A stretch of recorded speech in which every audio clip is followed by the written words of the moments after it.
Nuestro buen Padre Celestial, gracias por esta oportunidad que tú nos das de poder estudiar este tema tan importante para nosotros. Permite que tu Espíritu Santo abra nuestras mentes y nos ayude a entender estas verdades espirituales que tú has destinado para nosotros, lo que hemos venido a parar en los últimos días de la historia de este mundo. Permite que tú nos ayudes a vivir en armonía con tu palabra. Bendice a cada persona que vea este mensaje y permite que tu Espíritu Santo pueda ayudarle de tal manera que estas verdades no solamente impresionen sus corazones, sino que el Espíritu Santo lo ayude a vivir en armonía con estas verdades. Gracias, Padre, porque tú nos amas. Gracias porque sabemos también que tú nos escuchas. En el dulce nombre de Jesús te pedimos esto. Amén. Decíamos, hermanos, que la abominación asoladora predicha por el profeta Daniel es un tema de importancia trascendente para nosotros los adventistas del séptimo día. Los discípulos se acercaron a Jesús y le preguntaron, ¿cuándo serán estas cosas? ¿Y qué señal habrán de la segunda venida? Jesús contestó a los discípulos y mezcló las profecías de la destrucción de Jerusalén con el fin del mundo. Y cuando nosotros leemos el capítulo 24 de Mateo, a veces no lo entendemos perfectamente porque Jesús mezcló los dos acontecimientos. El capítulo 24 de Mateo se refiere a la destrucción de Jerusalén por los romanos y también se refiere o hace referencia a la segunda venida de Cristo. Y en esta mañana nosotros vamos a estudiar, o en esta ocasión vamos nosotros a estudiar este tema tan importante. Y quisiera que ustedes abrieran las Biblias, vayan por favor, abran su Biblia en el capítulo 24 de Mateo. El capítulo 24 de Mateo, el versículo 15 y el versículo 16. Abran su Biblia, Mateo el capítulo 24, versículo 15 y 16. Dice la palabra de Dios, cuando veáis en el lugar santo la abominación desoladora, predicha por el profeta Daniel, el que lea entienda, entonces los que están en Judea huyan a los montes. Estas palabras las dijo Jesús mientras hablaba con sus discípulos. Estaba dándole instrucciones específicas acerca de lo que ellos tenían que hacer cuando ellos vieran que los ejércitos romanos se acercaran a la ciudad de Jerusalén. Él le dijo que cuando ellos vieran que se acercaba la abominación asoladora de la cual habló el profeta Daniel, los que se encontraran en Judea debían huir específicamente, dice la palabra de Dios, a los montes. Tenían que salir huyendo a los montes. Ahora, esto ocurrió en el año 70 de nuestra era. Y la importancia de este tema es que el Espíritu de Profecía nos dice que la profecía del Salvador, referente al juicio que iba a caer sobre Jerusalén, va a tener otro cumplimiento. Y la terrible desolación del primero no fue más que un pálido reflejo de lo que será el segundo. Y aquí está, hermano, la importancia de este tema. Lo que pasó en el año 70 en Jerusalén no es más que un pálido reflejo de lo que va a ocurrir en nuestros días. Así que este es un tema importante para nosotros, porque lo que pasó en aquella época nos va a iluminar a qué es lo que va a pasar en nuestra época. Y lo que pasó en aquella época es solamente un pálido reflejo de lo que nos va a tocar a nosotros vivir en estos últimos días de la historia de este mundo. Esa es la importancia del tema. Ahora, primero quiero conversar con ustedes acerca de qué fue lo que pasó en el año 70, para que entonces nosotros podamos entender qué es lo que va a ocurrir, en el futuro. Dice la inspiración en el conflicto de los siglos, la página 29, que tan pronto como los ejércitos, los estandartes del ejército romano idólatra fuesen clavados en el suelo sagrado, que se extendía a varios estadios más allá de los muros, Los creyentes en Cristo debían huir a un lugar seguro. Esas fueron las palabras que Jesús les dijo a los discípulos, que cuando vieran la abominación asoladora. Ahora, ¿por qué Jesús usó la palabra abominación asoladora? Note cómo dice la cita que tenemos aquí en la pantalla: tan pronto como los estandartes del ejército romano fuesen clavados en el suelo sagrado. Fíjese que dice tan pronto como los estandartes. ¿Qué es un estandarte? Los estandartes son las banderas o los banderines. El ejército romano, cuando el ejército romano llegó a Jerusalén, lo primero que hizo fue rodear la ciudad por fuera de Jerusalén y clavar los estandartes. Al clavar los estandartes en el territorio sagrado, en la tierra santa de Jerusalén, los romanos estaban diciendo: este pedazo de tierra es de nosotros. Así que ellos se estaban apoderando, comenzaron a clavar esos estandartes. Ahora, ¿por qué dice que eran idolátricos? Cuando estudiamos los banderines de los romanos, encontramos que esos banderines estaban decorados con los diferentes dioses que ellos tenían. Y esto es importante.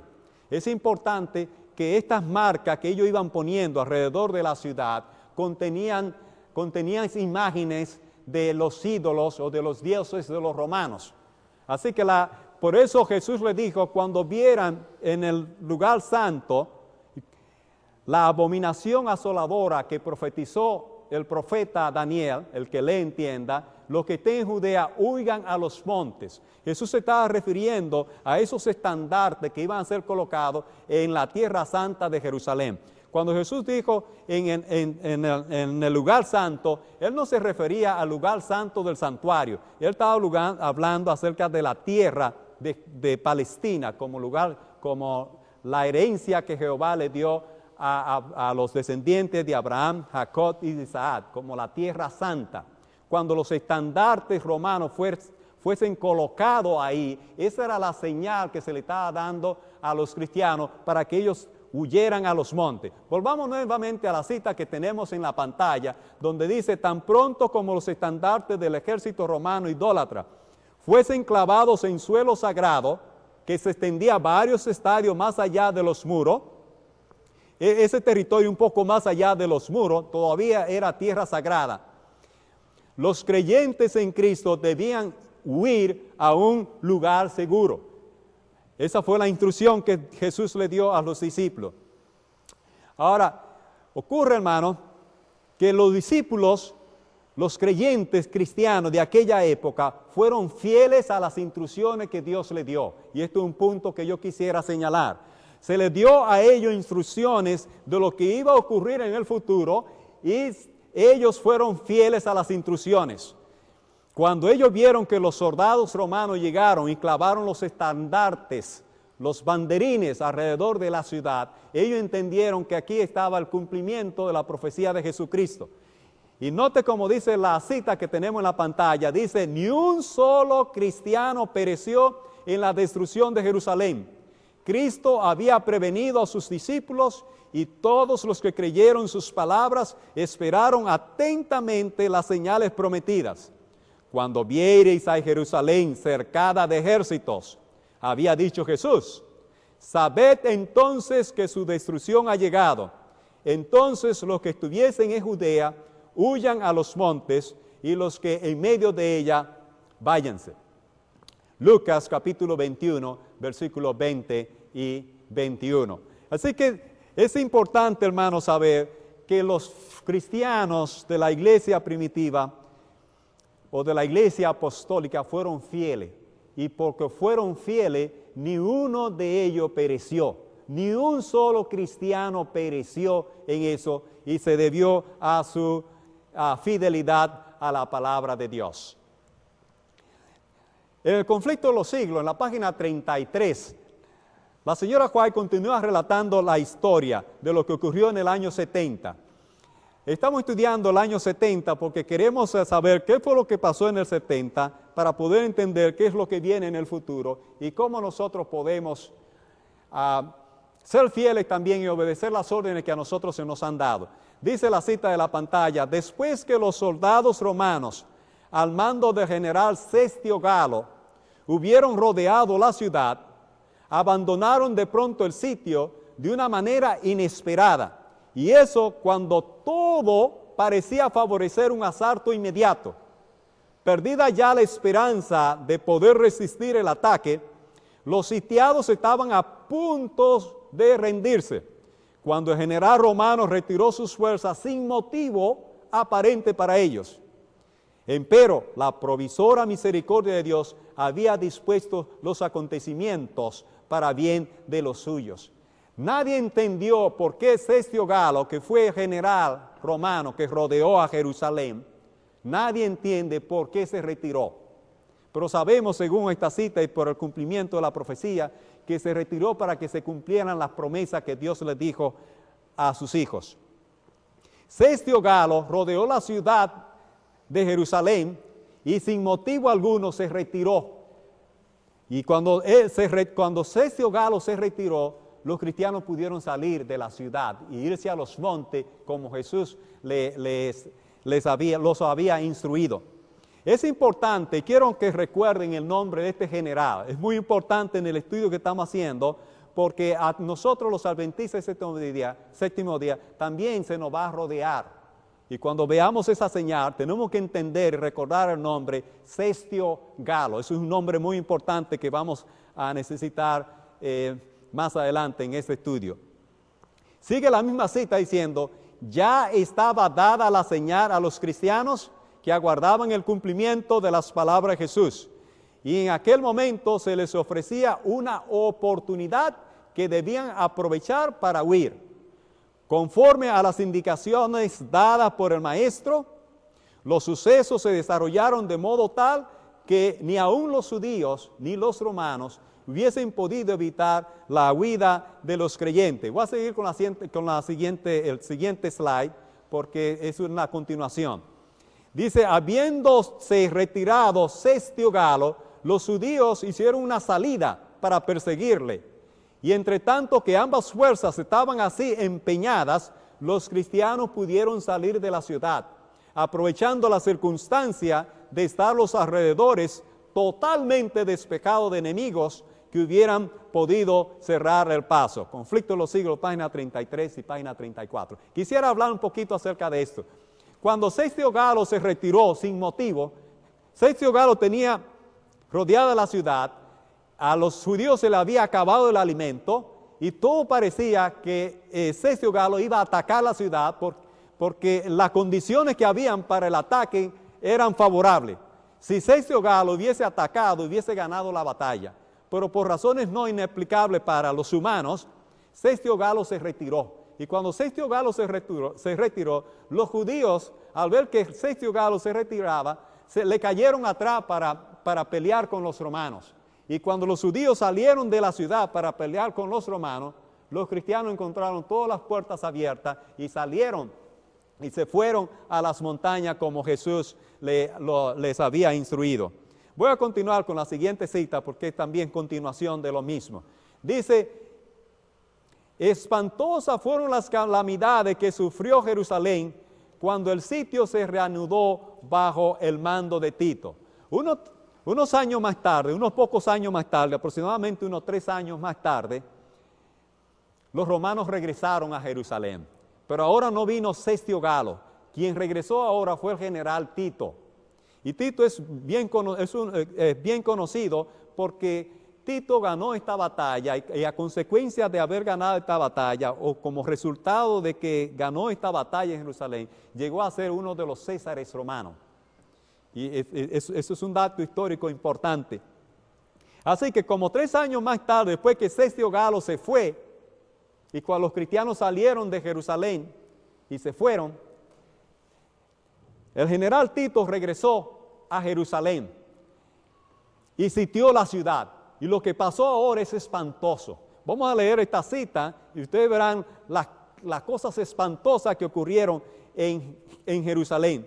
Dice aquí, espantosas fueron las calamidades que sufrió Jerusalén cuando el sitio se reanudó bajo el mando de Tito. La ciudad fue situada en el momento de la Pascua, cuando millones de judíos se hallaban reunidos dentro de sus muros. Los depósitos de provisiones que de haber sido conservados, hubieran podido abastecer a toda la población por varios años, habían sido destruidos a consecuencia de la rivalidad. Y yo quisiera que recordáramos esa palabra. Los depósitos donde estaban las comidas habían sido saqueados debido a la rivalidad interna que habían entre ellos. Y esa rivalidad interna tiene que ver también con nosotros los adventistas del séptimo día, como veremos más adelante. La rivalidad interna los destruyó a ellos. Sigue diciendo la cita.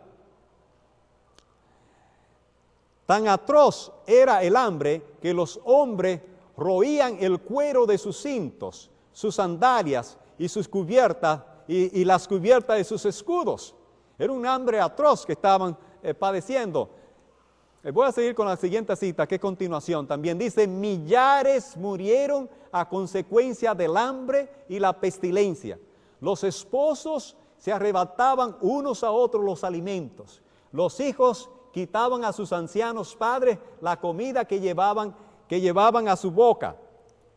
Continuaremos leyendo. Dice que la mujer tierna y delicada en medio de ti, que nunca probó asentar un pie en tierra, la planta de su pie de pura delicadeza y ternura, su ojo será avariento para con el marido de su seno, y para con su hijo y su hija, y así respecto de su niño recién nacido, como respecto de sus demás hijos con quien que hubiere parido, porque ella sola los comerá ocultamente, en la falta de todo, en la premura y en la estrechez con que te estrecharán tus enemigos dentro de tus ciudades.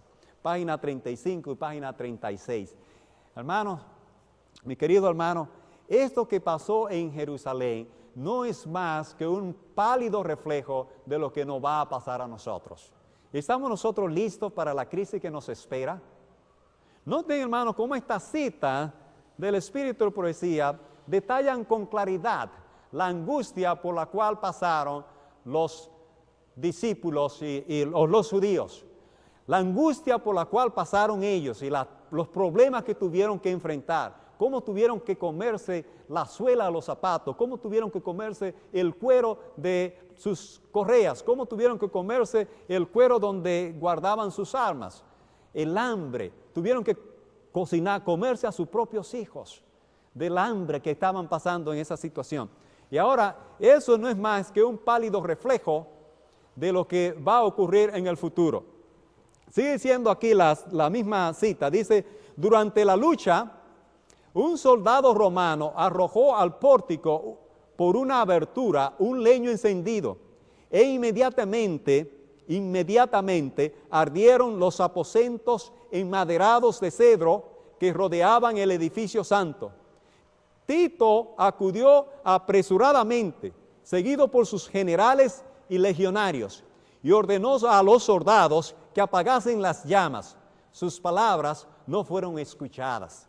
Tito tenía un interés alto en preservar el edificio del templo. El templo de Jerusalén era una de las grandes maravillas de aquella época. Era uno de los edificios más hermosos de aquella época. Y Tito estaba maravillado. Tito no quería destruir el templo. Tito llamó a Flavio Josefo para que intercediera y le hablara a los judíos para que los judíos se rindieran de tal manera que no hubiese necesidad de que el templo fuera destruido. Pero la gente no hizo caso a Josefo. Al contrario, trataron de matarlo y Tito tuvo que rescatarlo, porque por poco matan a Josefo, mientras él trataba de interceder con ellos para que ellos se rindieran.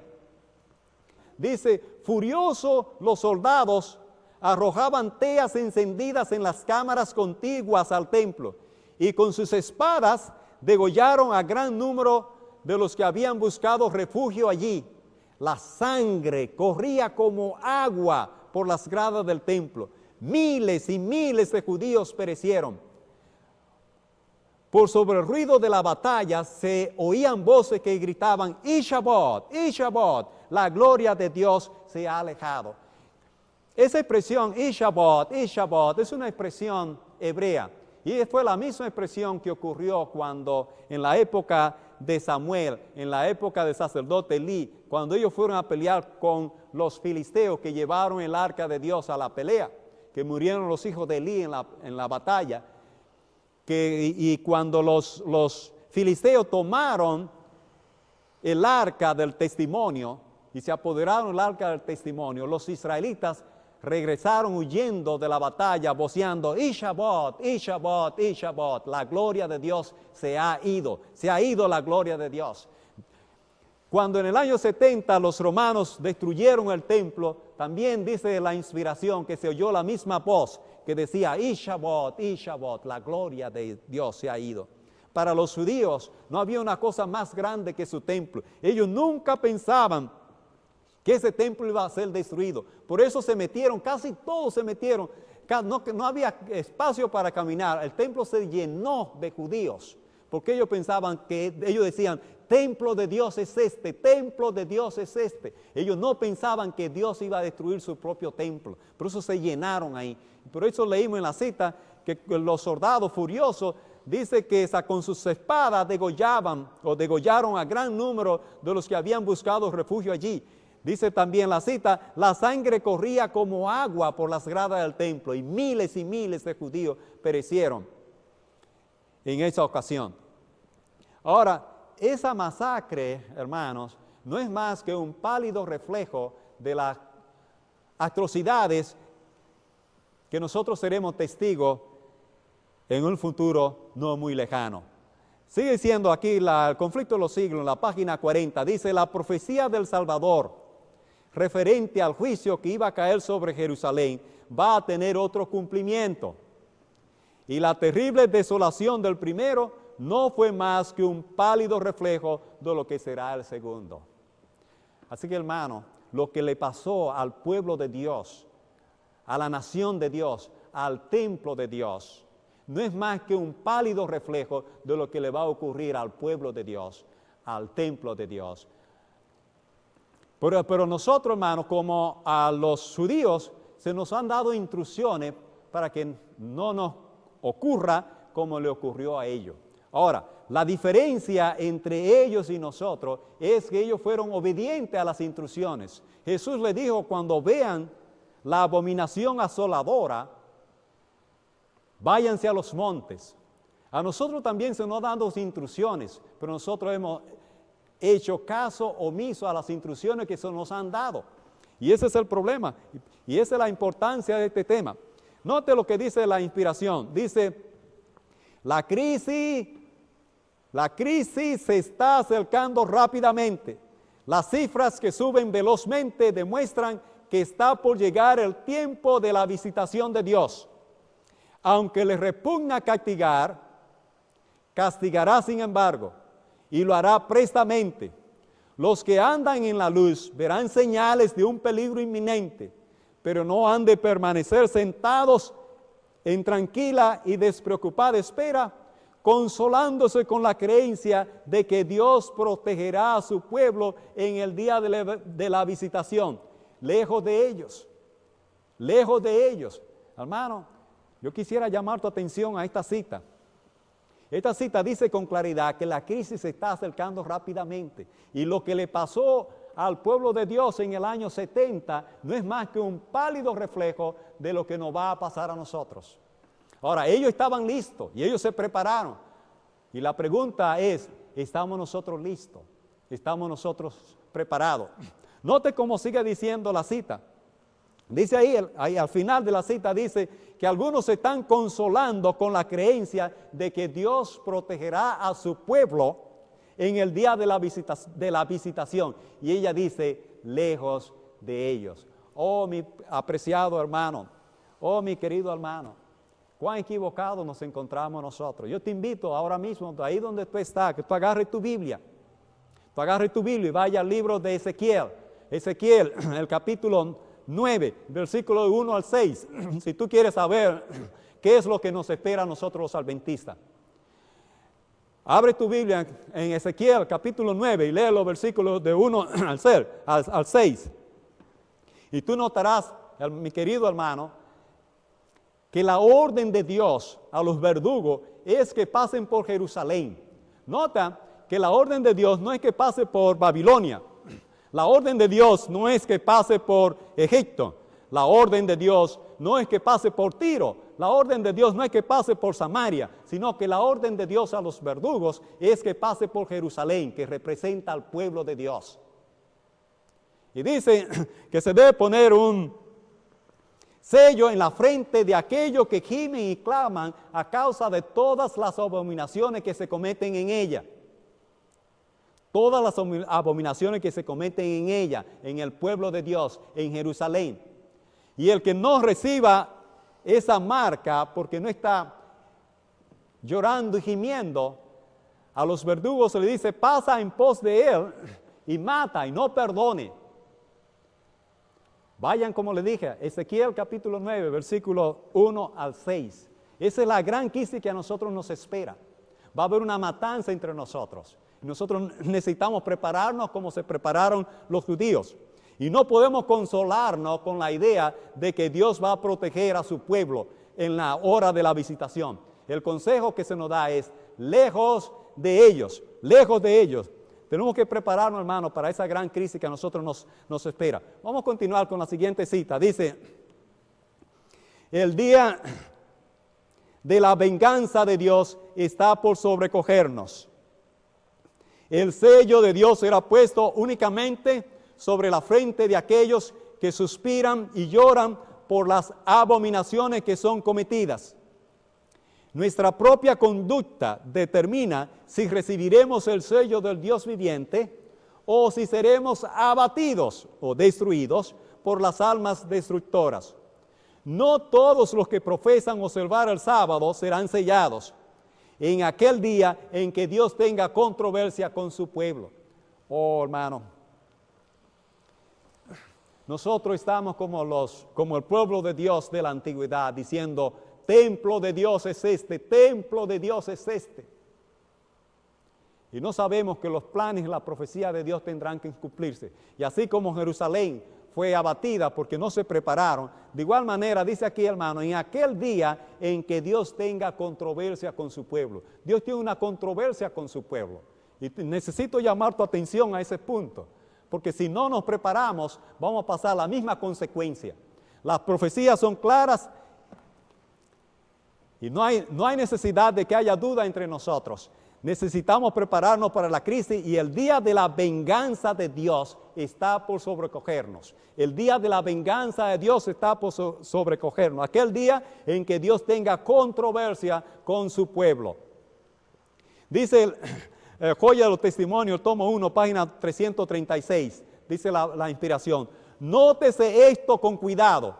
Los que reciban la marca pura de la verdad, desarrollada en ellos por el poder del Espíritu Santo, y representada por el sello del hombre vestido de lino, son los que gimen y claman a causa de todas las abominaciones que se hacen en la iglesia. Yo quisiera que tú leyeras esa cita con cuidado. Yo quisiera que tú vayas, Joya de los Testimonios, tomo 1, página 336, para que tú confirmes que esa cita que está ahí es original.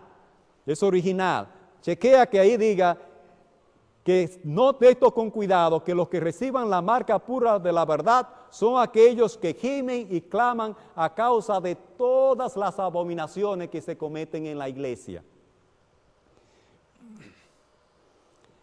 No está lejano el tiempo en que como los primeros discípulos, dice Joya de los Testimonios, tomo 2, página 165, donde estoy leyendo en este momento. No está lejano el tiempo en que, como los primeros discípulos, seremos obligados a buscar refugio en lugares desolados y solitarios.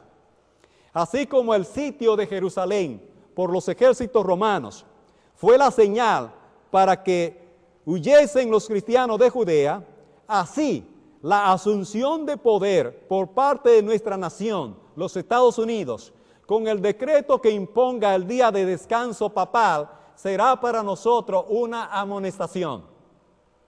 Entonces será tiempo de abandonar las grandes ciudades y prepararnos para abandonar las menores en busca de hogares retraídos en lugares apartados entre las montañas. Esta cita es una cita que traído mucha confusión dentro de nosotros como pueblo de Dios.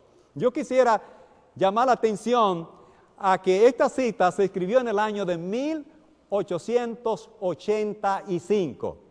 En 1885, la señora White dijo, no está lejano el tiempo en que, como los primeros discípulos, seremos obligados a buscar refugio en lugares desolados y solitarios.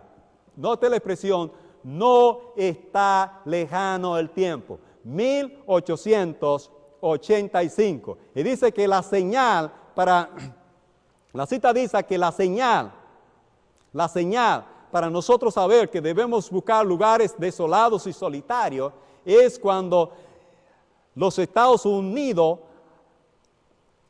asuma el poder con el decreto que imponga el día de descanso. La cita dice literalmente así, la asunción de poder por parte de nuestra nación, los Estados Unidos, con el decreto que imponga el día de descanso papal, será para nosotros una amonestación.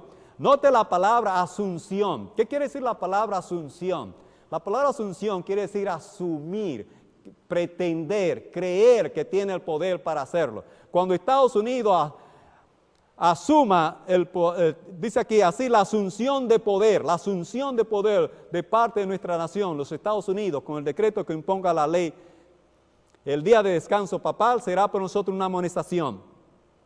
Entonces será tiempo de abandonar las grandes ciudades y prepararnos para abandonar las menores en busca de lugares retirados. Nótese, hermano, que esta instrucción es muy clara. Es exactamente la instrucción que Jesús le dio a los discípulos. Cuando ustedes vean la abominación asoladora, cuando ustedes vean los ejércitos paganos que vengan y rodeen la ciudad, esa es la señal para que ustedes huyan a los montes. A nosotros se nos ha instruido que cuando nosotros veamos que Estados Unidos imponga el descanso papal, esa será la amonestación para nosotros para abandonar las ciudades. Es el mismo caso, es la misma instrucción. A los discípulos se les dijo, a los cristianos se les dijo, cuando vieran los ejércitos romanos rodear la ciudad, esa es la señal. A nosotros se nos ha dicho, cuando Estados Unidos imponga la ley dominical, esa es la señal.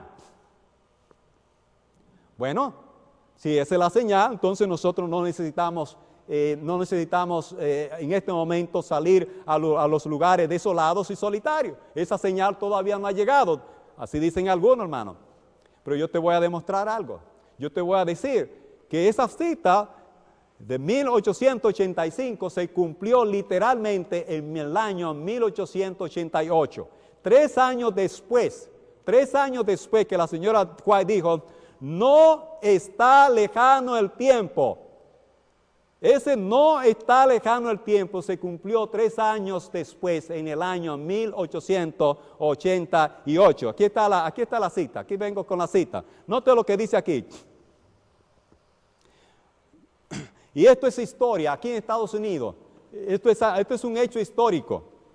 Esto es un hecho histórico. El 21 de mayo de 1888 se introdujo en el Congreso de Estados Unidos una propuesta preparada por H.W. Blair de New Hampshire, designada para establecer la observancia del domingo. El título original decía, propuesta para asegurarle al pueblo el disfrute del primer día de la semana, comúnmente llamado Día del Señor, como un día de descanso, y para promover su observancia como un día de adoración religiosa. Este fue el primer intento en la historia de Estados Unidos para establecer una ley dominical federal. Escuche bien, el 21 de mayo, recuerde esa fecha, el 21 de mayo de 1888, en el Congreso de Estados Unidos, Blair introdujo una propuesta, la primera propuesta, hermano, para establecer aquí en Estados Unidos una ley dominical, ocurrió en el año 1888. Después de esa propuesta de Blair, nadie más ha presentado al Congreso de Estados Unidos una propuesta de ley dominical. Esa fue la primera propuesta, ese fue el primer intento histórico en Estados Unidos para establecer una ley dominical federal. No ha habido más intento. No ha habido más intento. Ese fue el primer intento. Ahora, noten lo que ocurrió. Noten la siguiente cita. Yo debo decirle, antes de leer la siguiente cita, debo decirle lo siguiente. El 21 de mayo de 1888 se introdujo en Washington, D.C., la primera propuesta. Ocurre lo siguiente, que en esa época, 1888, no existía el Internet. Así que los hermanos que estaban aquí en Battle Creek no sabían lo que estaba ocurriendo en Washington, porque ellos no pudieron recibir un instant message, ellos no pudieron recibir un email que le dijera a ellos que en el Congreso se estaba introduciendo una propuesta de ley dominical. En aquella época no existía la televisión para que saliera por los canales de televisión diciendo un nuevo intento, una propuesta de ley dominical ha sido introducida. En aquella época no había radio, en aquella época no había teléfono. Así que mientras la propuesta estaba cogiendo fuerza en Washington, D.C., nosotros los adventistas en Battle Creek, en 1888, no sabíamos nada. La iglesia no sabía lo que estaba ocurriendo en Washington. No sabía absolutamente nada de lo que estaba ocurriendo. Que esta cita que tenemos aquí en la pantalla, note la fecha, dice diciembre 11 de 1888.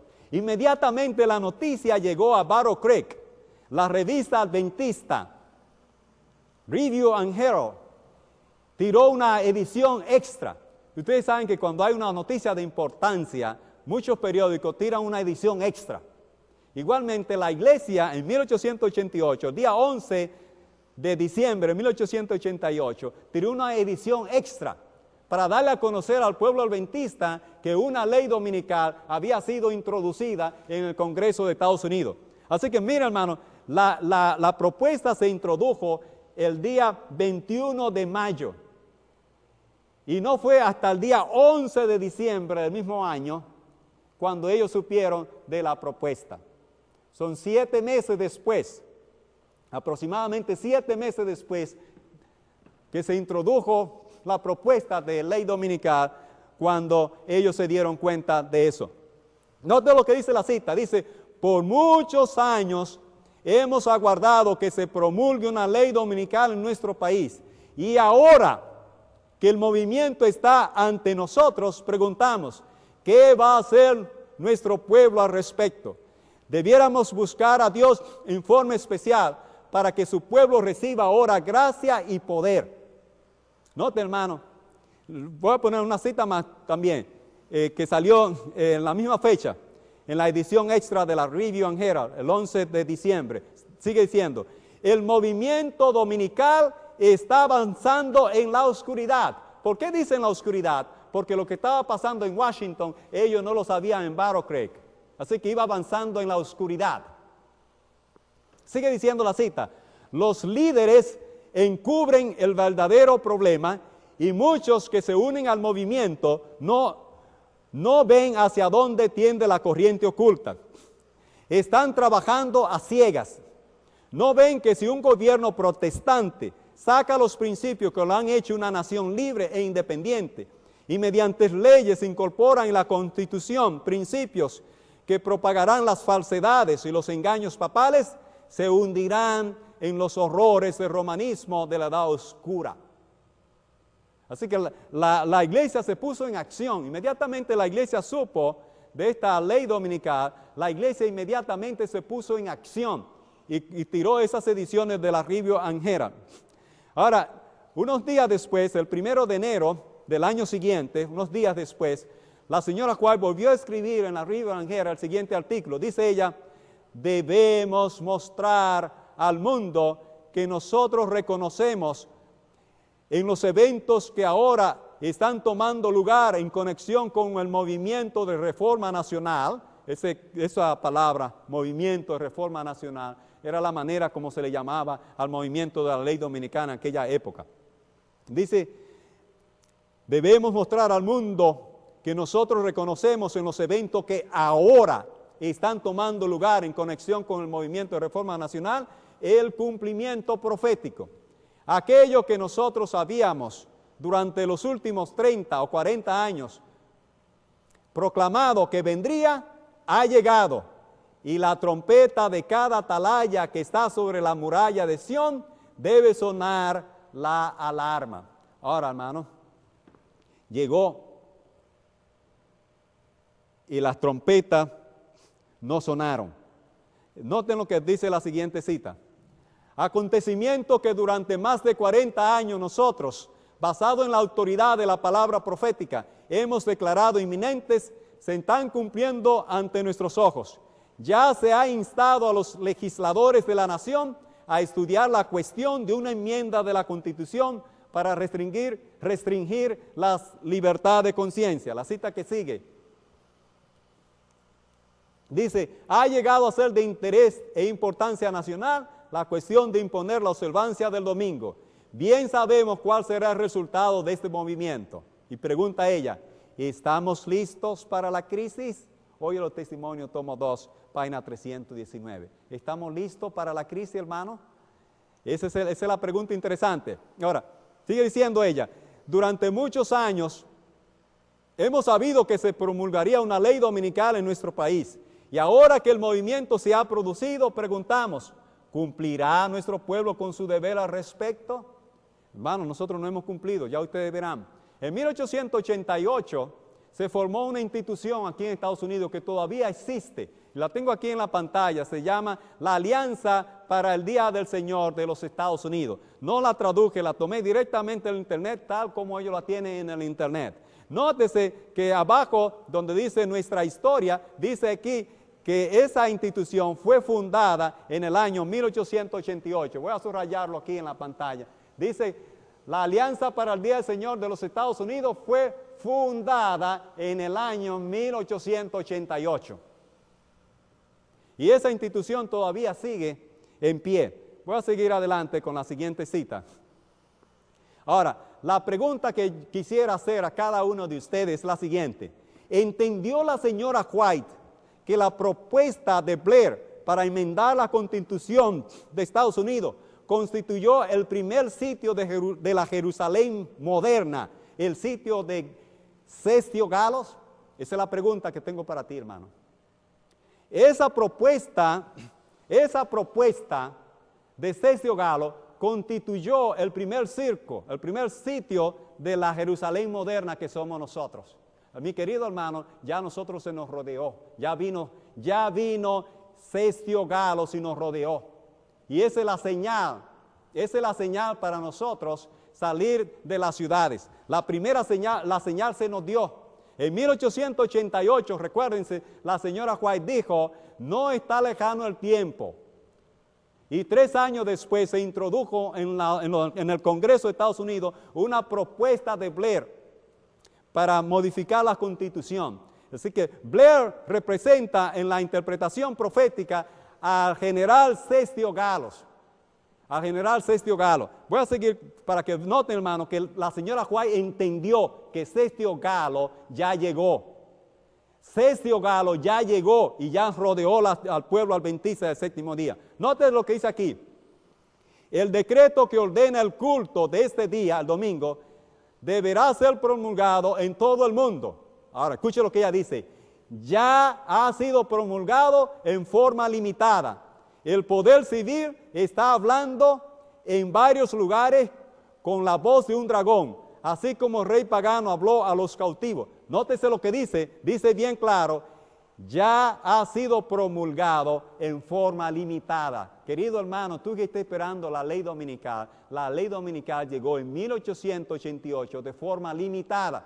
Y esa no es la única cita, voy a enseñarte más citas, donde la señora White dice lo mismo. Pero note aquí cómo fue que ella dijo en inglés. Note la declaración de ella en inglés.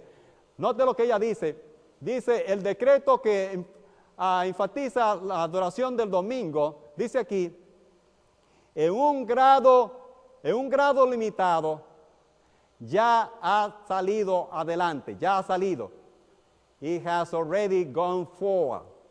la ley dominical ya salió de una manera limitada, Ahora, note la siguiente cita.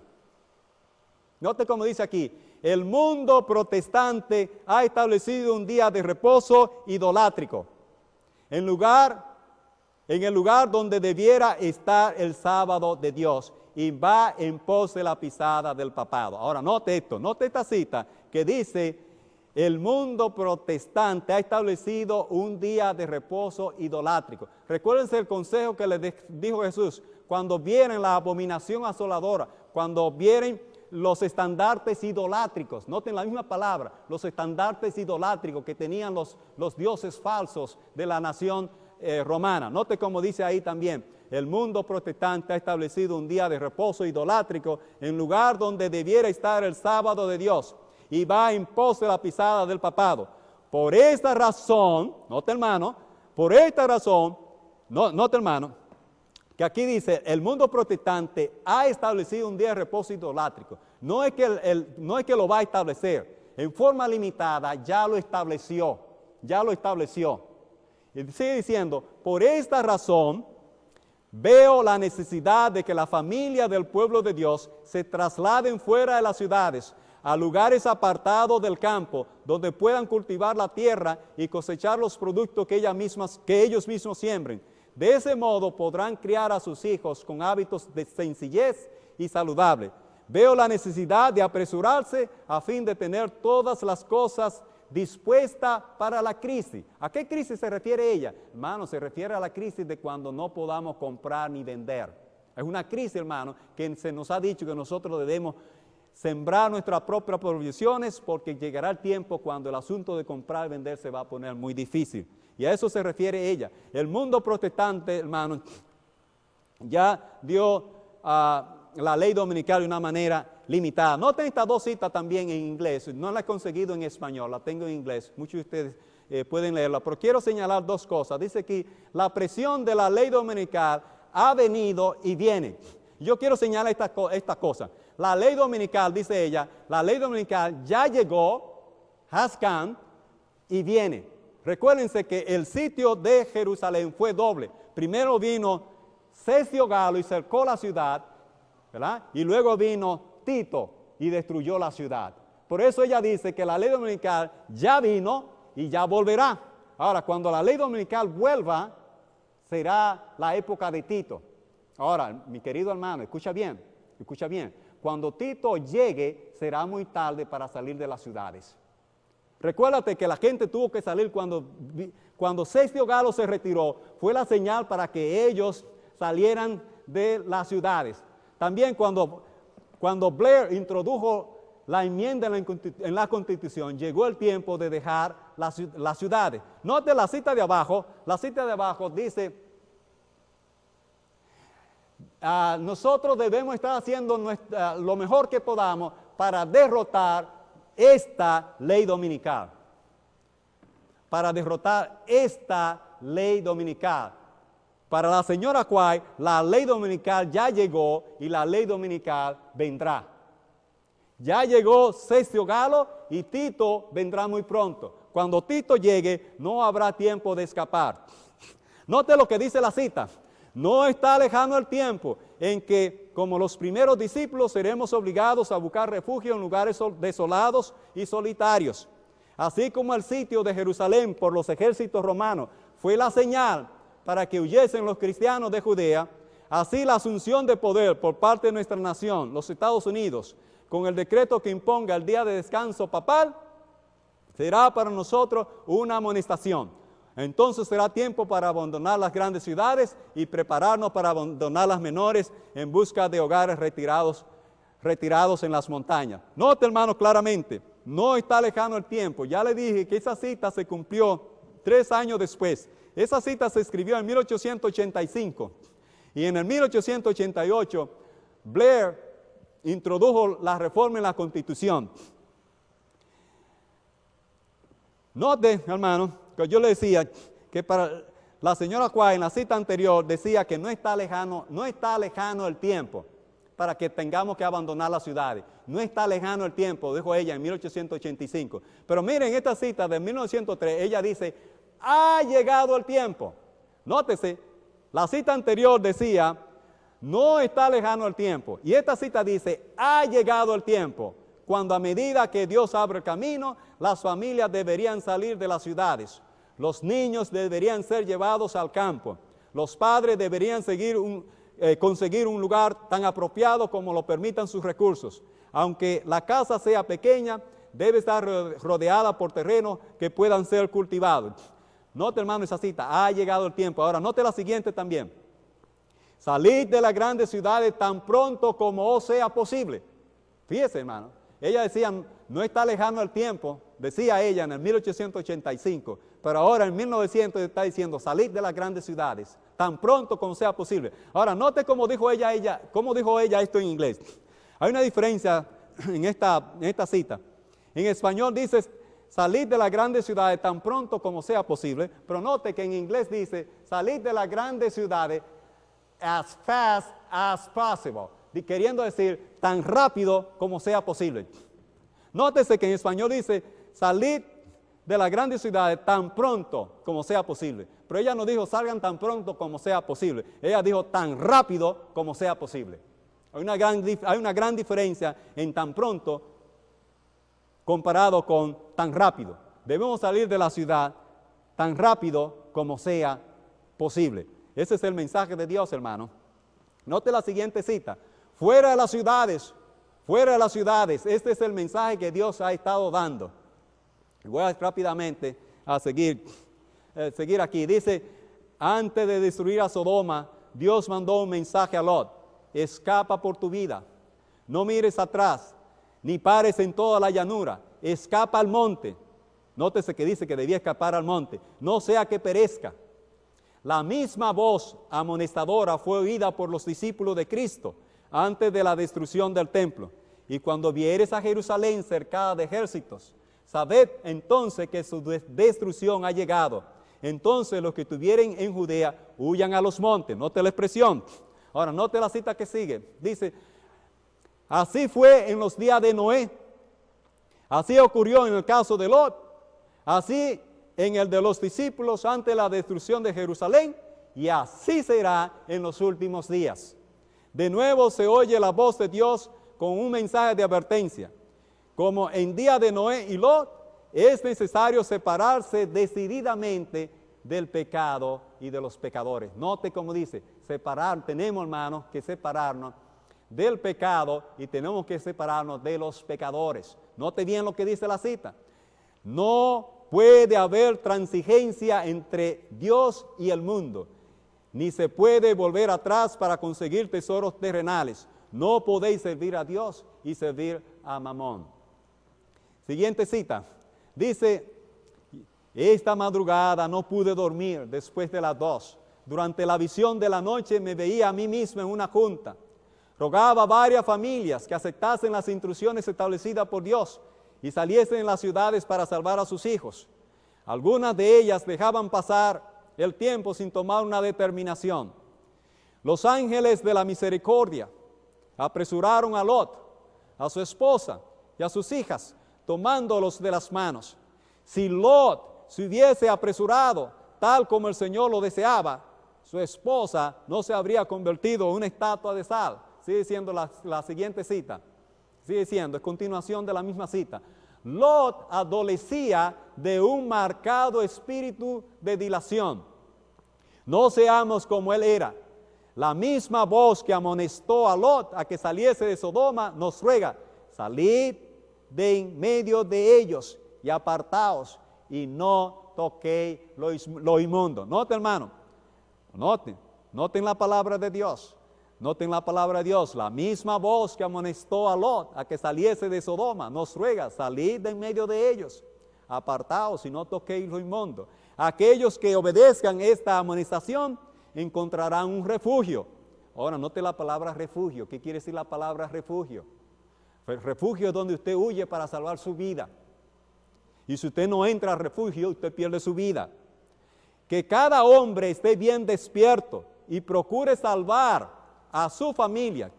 que se ciña para realizar el trabajo. Dios revelará punto por punto qué debe hacer después. Es un asunto de fe, querido hermano. Es un asunto de fe. Dios va a revelar punto por punto lo que debemos hacer más adelante. Nosotros necesitamos seguir la orden por fe. Dios le dijo a Moisés cuando estaba frente al Mar Rojo, marcha, dile al pueblo que marche. Y Dios nos está diciendo hoy día también, dile al pueblo que marche. Dios va a revelar punto por punto lo que nosotros debemos hacer en el futuro. Sigo con la otra cita.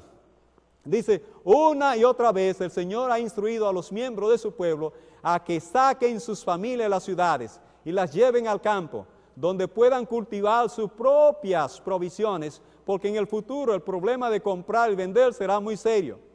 Ahora deberíamos prestar atención a la instrucción que se nos ha dado vez tras vez. Salid de las ciudades e id a los distritos rurales, donde las casas no están apiñadas una al lado de las otras y donde estaréis libres de la interferencia de los enemigos. La cita, voy a seguir leyendo la cita. Dice la siguiente, hay que prestar atención a la implementación de diversas industrias. Aquí quisiera hacer un comentario muy importante.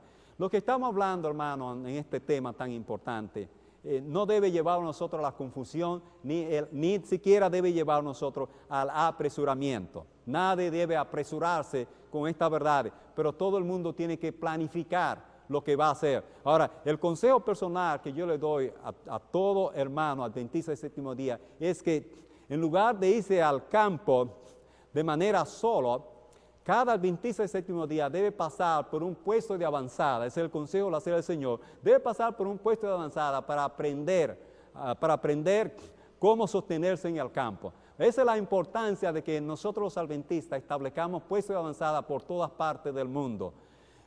Esa es la importancia, hermano. Ahora, ¿qué es un puesto de avanzada? Muchos de ustedes ni siquiera han escuchado la palabra puesto de avanzada y eso es vergonzoso, ser adventista del séptimo día y no entender cuál es el plan de Dios para los últimos días. Un puesto de avanzada es un lugar estratégico fuera de la ciudad. Y en ese lugar estratégico fuera de la ciudad es donde nosotros los adventistas debiéramos estar viviendo. En ese lugar estratégico tienen que haber industria, tienen que haber escuela, tiene que haber escuela para la educación de nuestros hijos, tiene que haber escuela de entrenamiento misionero, tiene que haber agricultura, tiene que haber industria. Dice aquí, por ejemplo, esta cita que tenemos en la pantalla, dice, hay que prestar atención a la implantación de diversas industrias que pueda dar empleo a familias pobres. Necesítanse familias de misioneros que vayan a establecerse en regiones desoladas, buenos agricultores, hombres de finanzas, constructores y personas aptas en las variadas artes y oficios, para implantar industria, prepararse su humilde vivienda y ayudar a sus vecinos. Esas industrias, hermanos, deben estar en los puestos de avanzada para que haya empleo. Tengo otra cita que tal vez sea un poco más clara para ustedes. Dice aquí, el Señor nos ha indicado repetidamente que debemos trabajar en las ciudades de ese puesto de avanzada, ubicados fuera de ellos. En esos lugares debemos tener casas de culto como monumento de Dios, pero las instituciones destinadas a la publicación de la verdad, a la curación de los enfermos y a la preparación de los obreros deben establecerse fuera de las ciudades. Es especialmente importante que nuestra juventud sea protegida de las tentaciones de la ciudad. Y la siguiente cita dice, dentro de no mucho tiempo habrá tal contienda y confusión en las ciudades que aquellos que deseen salir de ella no podrán hacerlo. Debemos estar preparados para estos acontecimientos. Esta es la luz que el cielo me ha dado. Querido hermano, nota esta cita con cuidado. Dice claramente que dentro de no mucho tiempo habrá tal confusión y contienda en las ciudades que aquellos que deseen salir de ella no podrán hacerlo.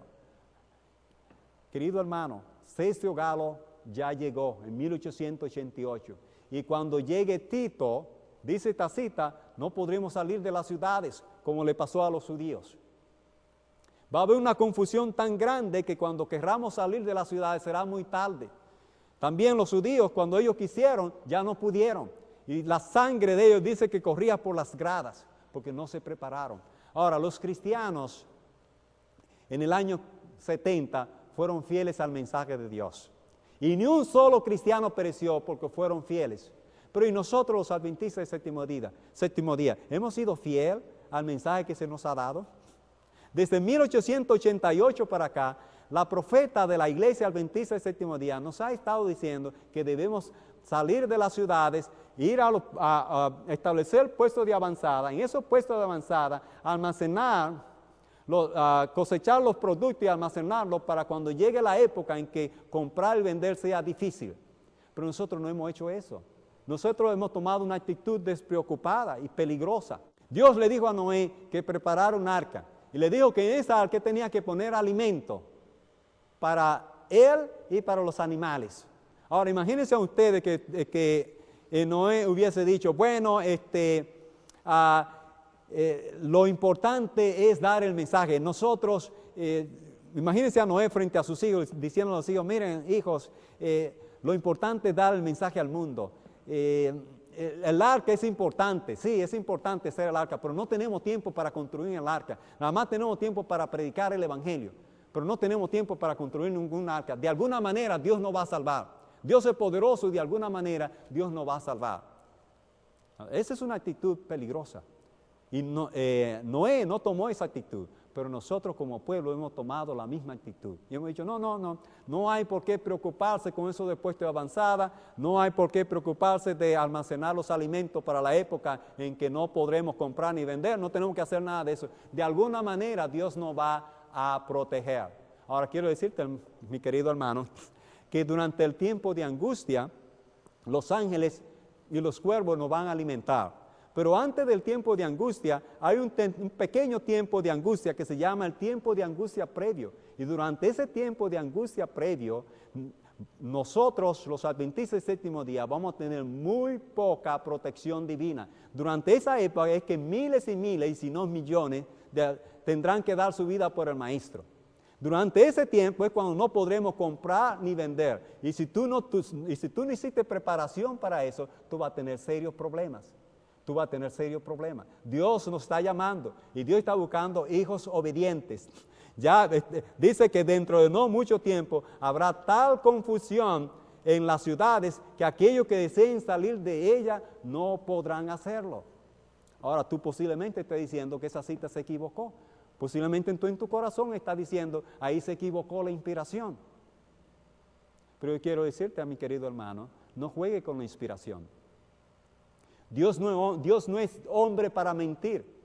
Y Dios dijo que dentro de poco habrá tal contienda y confusión en las ciudades que tú no vas a poder salir de ella. Tú necesitas comenzar a hacer planes de salir de la ciudad e irte a un puesto de avanzada. Yo te quiero decir, hermano, muchos adventistas se han ido solos a los montes y han fracasado, han regresado. Y la razón por la cual han fracasado es porque no se fueron a un puesto de avanzada. Primero tienen que irse a un puesto de avanzada y entender el mensaje, y entender el plan, y entender lo que deben hacer, y aprender ahí construcción de casa, aprender cómo tratar a los enfermos, aprender agricultura y prepararse para esa vida. Pero muchos adventistas se han ido al campo solos, sin el debido entrenamiento, y han tenido que regresar a las ciudades fracasados. Y el plan de Dios es que nosotros establezcamos puestos de avanzada. Por eso te recomiendo que visites nuestro sitio en el internet, www.upavision.com, donde están las instrucciones de cómo nosotros debemos trabajar para establecer el puesto de avanzada. Dios te bendiga, mi querido hermano, en esta ocasión. Dios sea contigo y te guarde y te haga resplandecer su rostro sobre ti. Y permita que esta verdad es tan importante para nuestro crecimiento espiritual pueda ser entendida y pueda ser manejada. Si usted tiene preguntas acerca de este tema de obediencia, comunícate con tu servidor. Puedes escribirme a ruben@upavision.com. Repito mi email, ruben@upavision.com. Si tienes preguntas, escríbeme ahí. Estoy dispuesto a contestar tu pregunta. Que Dios te bendiga, mi apreciado hermana. Dios te bendiga, mi apreciada hermana.